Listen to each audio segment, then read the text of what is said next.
नमस्कार, स्वदेश न्यूज की खास पेशकश स्वदेश सितारे में आप सभी का स्वागत है। मैं हूं आपके साथ भागीरथ साहू। स्वदेश सितारे में आज हम रूबरू होंगे अभिनेता राजीव यादव से। राजीव यादव का जन्म भोपाल में हुआ और ग्रेजुएशन की इन्होंने पढ़ाई की, लेकिन दिल में एक्टिंग का एक सपना था कि एक्टिंग की फील्ड में जाना है, एक्टर बनना है। इसी के चलते राजीव यादव ने रंगमंच से अपने अभिनय की शुरुआत की और कई सालों तक रंगमंच में राजीव यादव ने अपने आप को निखारा। उसके बाद फिर मुंबई का रुख किया और वहां पर कई फिल्मों में, कई टीवी सीरीज में अपनी अदाकारी के जौहर दिखाए हैं। Film once upon a time in Mumbai में एक अहम किरदार निभाया है। इस फिल्म में एक अहम किरदार में नजर आए हैं राजीव यादव। तो इसके अलावा राजीव यादव ने फिल्म मांझी में भी अदाकारी की है, तो फिल्म हल्ला बोल में भी नजर आए हैं। तो इसके अलावा टीवी सीरीज अभी हाल ही में प्रसारित हो रही क्रैश कोर्स में भी एक इंपॉर्टेंट किरदार में नजर आए हैं राजीव यादव। तो अब दूसरे अगर फिल्मों की बात करें तो प्रणाली द रेडिशन आमिर में राजीव खंडेलवाल के साथ अदाकारी की है। तो फिल्म ये साली जिंदगी, शागिर्द, फोर्स, माय फ्रेंड पिंटो, चार फुटिया छोकरे और उंगली, ये तमाम ऐसी फिल्में हैं जिनमें इंपॉर्टेंट किरदार में नजर आए हैं राजीव यादव। तो आज हम इनसे रूबरू होंगे और जानेंगे इनके अभिनय के सफर के बारे में। तो तस्वीर में आप देख सकते हैं आज के हमारे मेहमान राजीव यादव को। तो रंगमंच से अपने अभिनय की शुरुआत की है, कई सालों तक रंगमंच में अपने आप को निखारा। उसके बाद फिर मुंबई का रुख किया। मुंबई माया नगरी, सपनों की नगरी।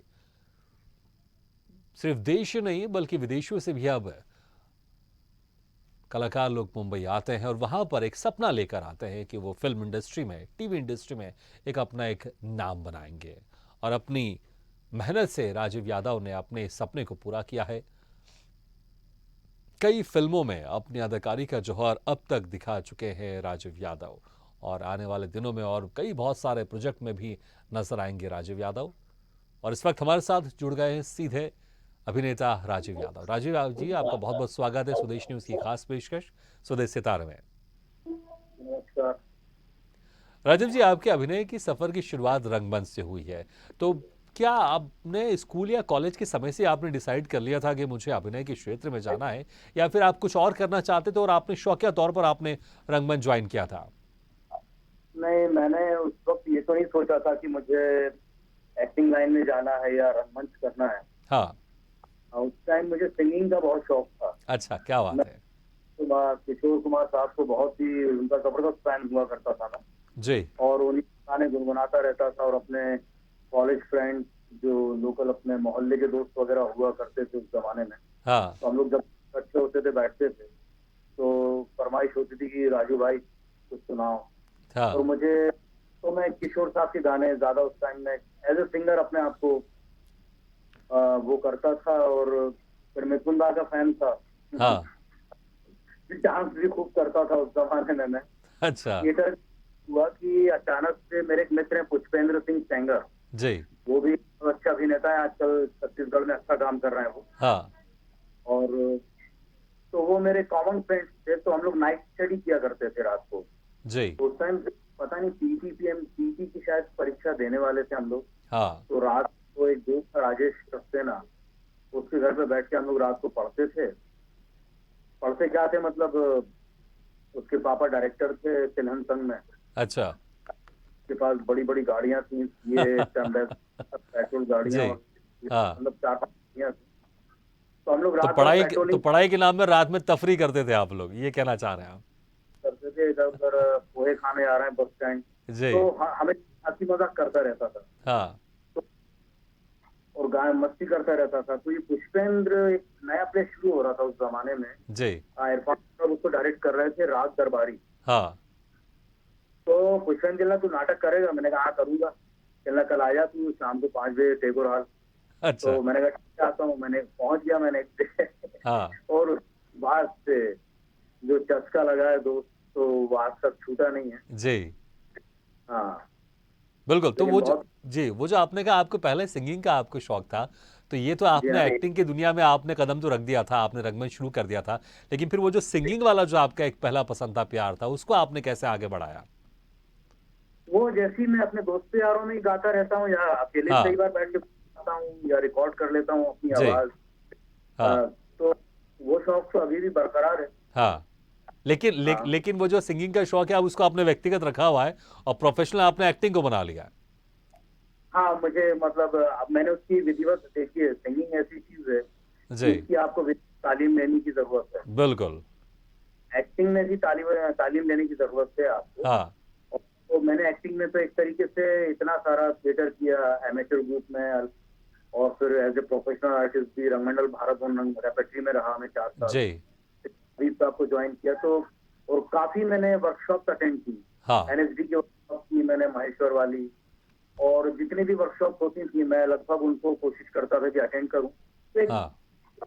साइड में एक्टिंग की ट्रेनिंग तो मेरी हुई है। हुँ, फिर मैंने देख देख के बहुत कुछ सीखा है। तो सिंगिंग में मेरा ऐसा कुछ नहीं है, मैं बेसुरा बेताला दोनों हूँ। हाँ, मैं गाना शुरू करता हूँ, कोई बजाना शुरू करता है तो मैं वहीं भटक हाँ। जाता हूँ। नहीं, लेकिन जैसे आपने कहा कि आपके मित्र लोग अक्सर कहते थे कि राजीव यार एक गाना सुनना चाहेंगे, तो मुझे लगता है कि आप इतने बेसुरे तो हो ही नहीं सकते।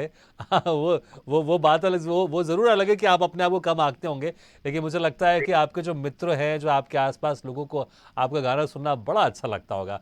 तो अगर एक आध कोई, देखिए हमारे दर्शकों ने आपको एक्टिंग करते हुए बहुत बार देखा है और बहुत इंटरेस्टिंग किरदारों में देखा है, लेकिन गाना गाते हुए बहुत कम देखा है, सुना होगा।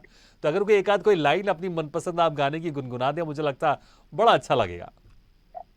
यार ये एकदम से समझो। नहीं, मुझे लगता है चलिए। आपको गाने तो आप तो दिन में तो आप कितने गाने गाते ही होंगे, गुनगुनाते होंगे आप। चलो एक मैं वैसे तो किशोर साहब का, हाँ किशोर साहब का ही कोई सुनाता हूँ जी, आपको। Please please.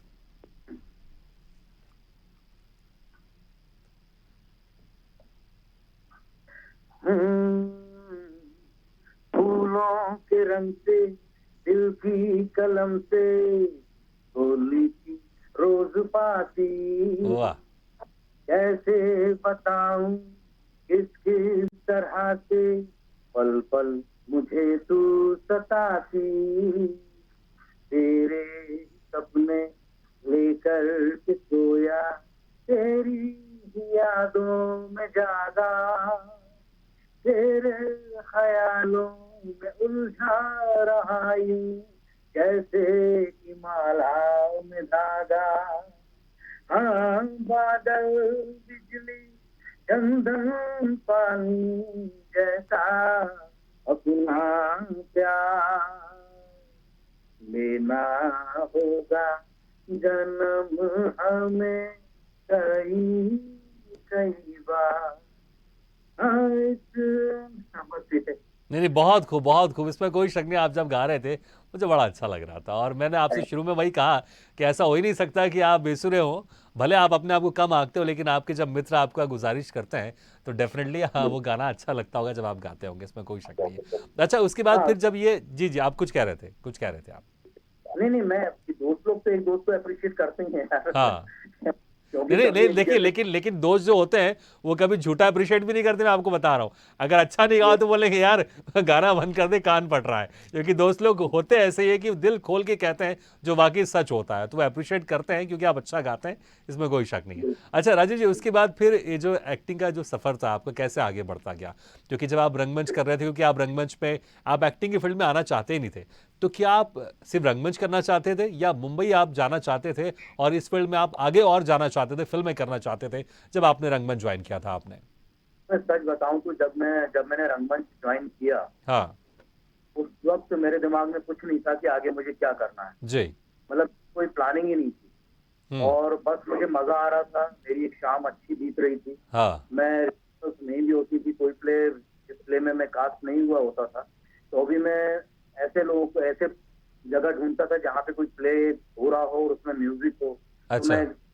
मैं गा लेता था कोरस में, तो जी। मैं वहां जाके बैठता था। हाँ। और नहीं कुछ होता तो टेगोर हॉल में जाकर ही या भारत भवन जाके ही हम लोग मस्ती करते थे शाम जी। को। सारी दूसरी चीजें मेरी छूट गई थी, मुझे बहुत मजा आता था। हम्म। तो वहाँ शिव पंड्या मेरे एक मित्र थे, और छोटू अलग जी का छोटा भाई, मतलब ऐसे मेरा एक सर्कल था, तो वहाँ शाम को वहीं जाके मन लगता था मेरा। जी। और आगे का कुछ नहीं सोचा था, बस ये करता जा रहा था करता जा रहा था। भारत भवन गया, भारत भवन फिर डिसॉल्व हुआ, हबीब साहब आए तो हबीब साहब को ज्वाइन कर लिया, हम्म। करता जा रहा था। और आगे कोई प्लानिंग नहीं थी। फिर आगे चल के हबीब साहब से कुछ मेरा ऐसी मनमुटाव हो गया था, वो होता है गुरु चेलों जी का। बिल्कुल बिल्कुल, वो तो हाँ हाँ अब फिर मैंने कहा यार अब क्या करूं, हाँ। फिर मैं मुंबई आ गया। अच्छा। हाँ, मुंबई आके 2001 में मैं आया था एक बार। जी। तो उस टाइम तो मतलब बहुत ही जो तगड़ा वाला स्ट्रगल होता था यहाँ पे मुंबई हाँ। में। सड़कें सब कच्ची, अच्छा अच्छा, आपने रोड। कहा कि उस वक्त तगड़ा वाला स्ट्रगल होता था, मतलब कि आजकल अब वैसा स्ट्रगल नहीं होता जैसे जब आप आए थे उस वक्त, तकरीबन 20 साल पहले, अब वैसा स्ट्रगल नहीं है क्या अब? अभी बहुत जमीन आसमान का अंतर हो गया है। हम्म। अभी क्या टेक्निकली आप बहुत साउंड हो गए हो, आपको जो है अभी सोशल साइट्स आपके पास है। उस टाइम तो मोबाइल भी नहीं हुआ करते थे जी। 2001 में। हाँ मोबाइल एक करता था, वो कुछ ही लोग रखते थे, इनकमिंग आउटगोइंग दोनों की लगती थी। हाँ। तो हर कोई नहीं कर पाता था। उस जमाने में पेजर हुआ करते थे। जी। तो और फोटोज बांटा करते थे हम लोग, हाँ। इतनी इतनी गट हम्म। निकलवाते थे हर हफ्ते। कोई 6 फोटो ले रहा है, कोई 7 ले रहा है, कोई 2 ले रहा है, और फिर वो वेस्ट हो रही है। हाँ फिर भी नहीं मानते थे, 5 रुपए कॉपी उस जमाने में। हाँ हाँ, जी। समझे? तो वो फिर भटक भटक के अभी तो आजकल क्या होता है कि कास्टिंग डायरेक्टर बीच में जो दौर आया उसमें डायरेक्टर से मिल सकते थे। वहाँ पे जो उनका कास्टिंग डायरेक्टर होता था, जी। वहाँ जाके आप वहीं ऑडिशन ले लेते थे, हो जाता था। हम्म। अभी टोटली मामला कास्टिंग डायरेक्टर पे शिफ्ट हो गया। हाँ। तो छावड़ा है, कास्टिंग डे है, नंदिनी है, ऐसे काफी कुछ है जगह जो लगभग मुंबई के जितने प्रोजेक्ट्स हैं उन्हीं के पास जाते हैं। अच्छा। लोग के पास सबका डाटा है, हम्म। वो चूज कर लेते हैं कि आप किस रोल में फिट हो रहा है। अगर आप फिट हो रहे हैं तो वो आपको कॉल करके व्हाट्सएप के जरिए आपको स्क्रिप्ट भेज देते हैं, हम्म। और आप अपने घर बैठ के आप जो है अपना ऑडिशन करके भेज सकते हैं। आज की डेट में ये है। अच्छा। पहले वाला वो खटकन जो भटकते थे दूर हाँ, पसली। और मैंने सुना है बड़ा वो नॉट फिट वाला भी जमाना था, आपने गेट खोला नहीं, नॉट फिट, और गेट बंद करना पड़ता था बिल्कुल बिल्कुल। जी। अच्छा, तो तो वो जो पहला ब्रेक होता है जिसकी तलाश में हमेशा एक्टर रहता है कि बस पहला ब्रेक मुझे मिल जाए, मैं मुंबई आ रहा हूँ, तो मुंबई आने के बाद कितना समय लगा आपको पहला ब्रेक मिलने में, और क्या था वो आपका पहला ब्रेक? यार पहला ब्रेक तो एक्चुअली मुझे बहुत जल्दी मिल गया था, हाँ। क्योंकि मेरे दोस्त हैं, भोपाल से हैं, वो जी। डायरेक्टर हैं। और उनके साथ हमने साथ में थिएटर भी किया था हम लोगों ने, हाँ। अनिल दुबे। तो वो अ, उस टाइम शायद चिड़ियाघर वगैरह भी डायरेक्ट करते थे। बाद में उन्होंने चिड़ियाघर डायरेक्ट शुरू कर दिया, हाँ। करना शुरू किया। 2001 में निर्मल पांडे को लेकर के उन्होंने शॉर्ट फिल्म प्लान की थी। हम्म। तो मुझे उसमें अच्छा कैरेक्टर दिया था, बहुरूपिया का। हम्म। हाँ। तो निर्मल जी के साथ पहली बार मैंने उनको तो पर्दे पे ही देखा था, स्टैंडर्ड सीन वगैरह। तो वो मैंने काम किया था, तो बहुत मजा आया था। तो वो एक पहला काम था। फिर बाद में तो फिर अगेन वही हम्म। भटक तो मिल जाता है, 2 सीन कोऑर्डिनेटर। उस टाइम जी। पे शायद हाँ, एक ऐड भी मिला था कुछ किया, लेकिन उस टाइम में ज्यादा नहीं कर पाया था। हाँ, एक हाँ। बेबी सोप मिला था उस दौर में। हाँ। उससे खर्चा मेरा हल्का हो गया था, हम्म। लेकिन फिर वो बंद हो गया। नहीं, उसके बाद फिर मैं ही बीमार हो गया था एक्चुअली। अच्छा। मैं बंगाई में रहता था, गोरेगांव ईस्ट में। हाँ। उस जमाने में सारे एनएसजी के जितने भी आर्टिस्ट एनएसजी से आते थे लोग, हाँ। तो ज्यादातर वो मंगाई ही रुकना पसंद करते थे, क्योंकि ज्यादातर उनके सीनियर्स वहीं हुआ करते थे। जैसे अपने जीतू भाई तो शायद था, कुमुद भाई थे, कुमुद मिश्रा, राजपाल यादव, हम्म। और विजय राज। मतलब काफी लोग वहीं बंगाई में रहा, मतलब अच्छा। रह रहे थे उस zaman। हाँ। मैं भी रह रहा था, अकेले ही था मैं, तो खाना वाना बनाना नहीं आता था, अच्छा। और सारी गंदी आदतें थी मुझे हम्म। खाने पीने के, समझे? हम्म। तो मैं बीमार पड़ गया था। ओ। तो क्या हुआ कि आप देखो ऊपर वाले की मैं ज्यादा बीमार होते जा रहा था, मुझे इन्फेक्शन हो गया था, लंग्स में पानी अरे। भर गया, हाँ। इन्फेक्शन हो गया। तो कुमुद भाई के पास फोन था, लैंडलाइन थी। कुमुद हाँ। मिश्रा आज की डेट में बहुत अच्छा काम कर रहे हैं, बहुत अच्छा एक्टर हैं, बहुत अच्छे बिल्कुल। इंसान है वो। हम्म। और तो उनके घर में लैंडलाइन हुआ करती थी, तो उनका नंबर मैंने दिया हुआ था सबसे। हाँ। हबीब साहब का एक बार उनके यहाँ फोन आया अच्छा। कि इसको कि पंजाब से टूर करेगा क्या, अगर वो करना चाहता है तो मुझे फोन करे। हाँ। तो मैं बोर हो रहा था यार, तो मैंने कहा ठीक है पंजाब घूम के आएंगे, मस्ती करके आएंगे लाहौर के। जी। तो मैंने उनको हाँ बोला, और अगर मैं यहीं होता, हबीब साहब का फोन नहीं आता, तो शायद मैं उस टाइम उस जमाने में इतने पैसे भी नहीं थे मेरे पास, हाँ। इतना प्रॉपर इलाज करवा पाता। जी। तो देखो ऊपर वाले की महिमा है कि मैं गया, पूरे शोज निपटा के आया पंजाब के, हाँ। लाहौर का। हम्म। और मैं उसमें नासिर खास नहीं करता था, शायर करो जी बिल्कुल। हाँ। ये आया, उसके बाद फिर मैं बीमार हुआ, ओ। मुझे बुखार हुआ। घर वालों ने, फिर हमारे फैमिली डॉक्टर है डॉक्टर आर एस वर्मा, उनको दिखाया। उसके बाद ट्रीटमेंट शुरू हुआ। उन्होंने देख के बोला 6 महीने कंप्लीट बेड रेस्ट समझे। तो मेरी तो आंखों के मतलब पैरों तले जमीन निकल जाने वाली बात हुई। हाँ। तो क्या स्ट्रगल किया था, इतने फोटोज बांटे थे। जी। और 6 महीने के साल गुजर गए। अभी धीरे धीरे ठीक हुआ मैं, हाँ। और फिर आपके साथ शूट करता रहा। फिर अल्टीमेटली 2006 में मैं दोबारा मुंबई आ पाया। तो होता है वो अच्छे के लिए होता है। वो दोबारा आया हूँ तो फिर मुझे काफी प्रोजेक्ट मिले। बिल्कुल एक बिल्कुल करके बिल्कुल, उसी में से एक जो आपकी फिल्म है once upon a time in Mumbai, ये बड़ी आपकी ज़बरदस्त फिल्म रही है। और इमरान हाशमी के साथ इसमें आपका बड़ा ही इंटरेस्टिंग सीन रहा, आपने देखा है। आप बिल्कुल आगे आगे, वो पीछे पीछे, तो बड़े इंटरेस्टिंग सीन थे वो।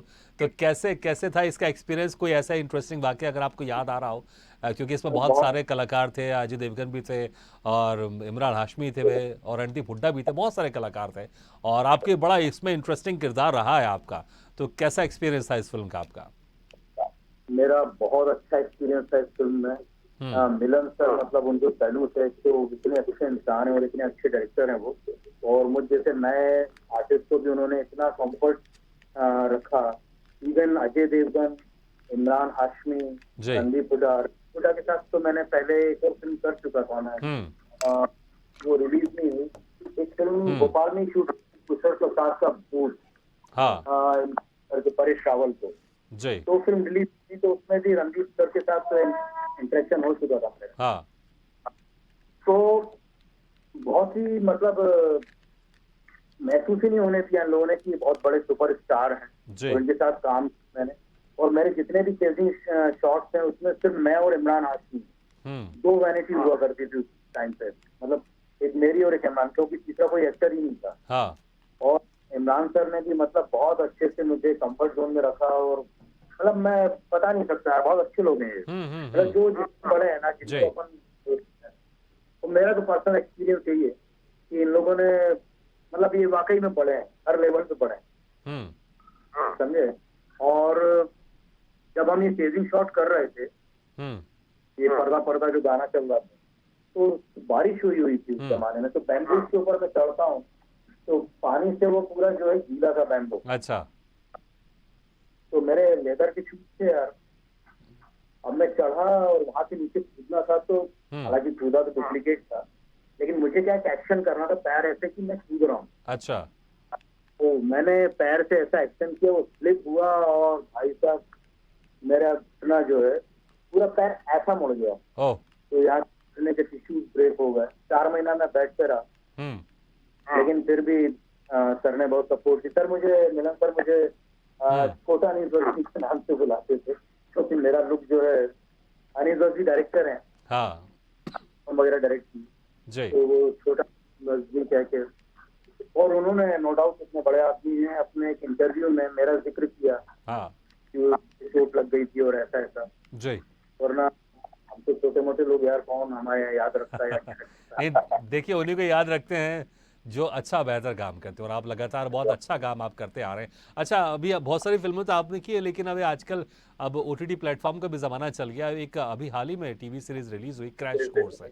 इसमें अनु कपूर जी हैं, बहुत ही इंटरेस्टिंग किरदार में वो भी हैं, और इसमें भी जी, तो इसमें भी आपका एक अच्छा किरदार रहा है। तो कैसा लगता है, क्योंकि आप बहुत समय से काम करते आ रहे हैं इंडस्ट्री में, और अब ओटीटी का भी ज़माना आ गया है, टीवी सीरीज़ का ज़माना आ गया है, और क्रैश कोर्स बड़ी ही अच्छी इंटरेस्टिंग है। खासकर इसका जो पोस्टर है वो बड़ा अच्छा है, कि जिस तरह से अनु कपूर ऐसे हाथ फैलाए रखे हैं, और वो सारे पूरे उसमें धागे निकले हुए हैं। तो क्या कुछ है, क्योंकि जिन लोगों ने अभी तक ये सीरीज देखी नहीं, मुझे लगता है अगर आप एक लाइन में थोड़ा सा आप बताएं इस टीवी सीरीज के बारे में, किस तरह का आपका किरदार है, वो भी जरूर बताइएगा आप इसमें आपका। ये एक्चुअली क्या है ना, ये जो कोचिंग सेंटर्स होते हैं, जी।